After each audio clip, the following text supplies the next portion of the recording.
ہم تو خود دارالعلوم میں ہمارے یہاں انگریزی کا شعبہ ہے، جو طلبہ فارغ ہو جاتے ہیں ہم ان کو اس کے اندر داخل کرتے ہیں۔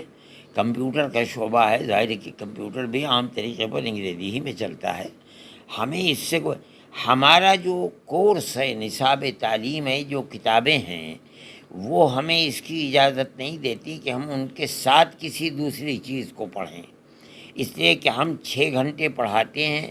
جو ہم نے پڑھایا ہے اگر اس کو طالب علم مغرب کے بعد یا اور عشاء کے بعد نہیں دیکھے گا تو وہ کامیاب نہیں ہو سکتا ہے۔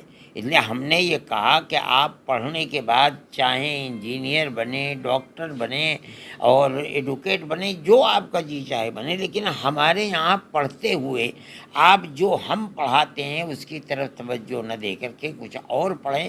دارالعلوم اس کی اجازت نہیں دیتا ہے۔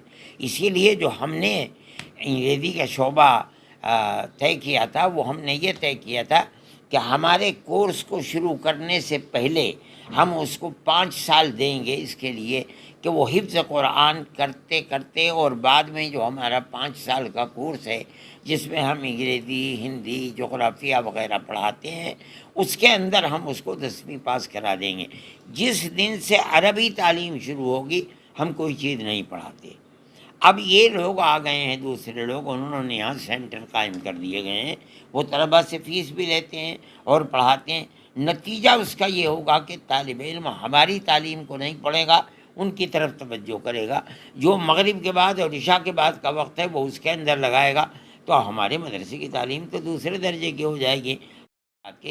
پڑھنے کے بعد جو جی چاہے کرو، ہمارے یہاں داخلہ لے لو، ہم تمہیں انگریزی پڑھائیں گے، یا تم کسی اسکول میں جا کر کے داخلہ لو، لیکن ہمارے یہاں پڑھتے ہوئے ہمارا جو کورس ہے وہ اتنا ٹف ہے کہ اس کے ساتھ کسی دوسرے کورس کو نہیں ادا کیا جا پڑھا جا سکتا۔ بھائی اتنی ہی بات ہے ہماری۔ اس طرح سے میڈیا دکھا رہی ہے اس کو مطلب کہنے کا پرتیبند لگا دیا ہے، نیا فرمان جاری کیا ہے۔ نہیں، نیا فرمان ہمارا ہمیشہ یہی فرمان ہے۔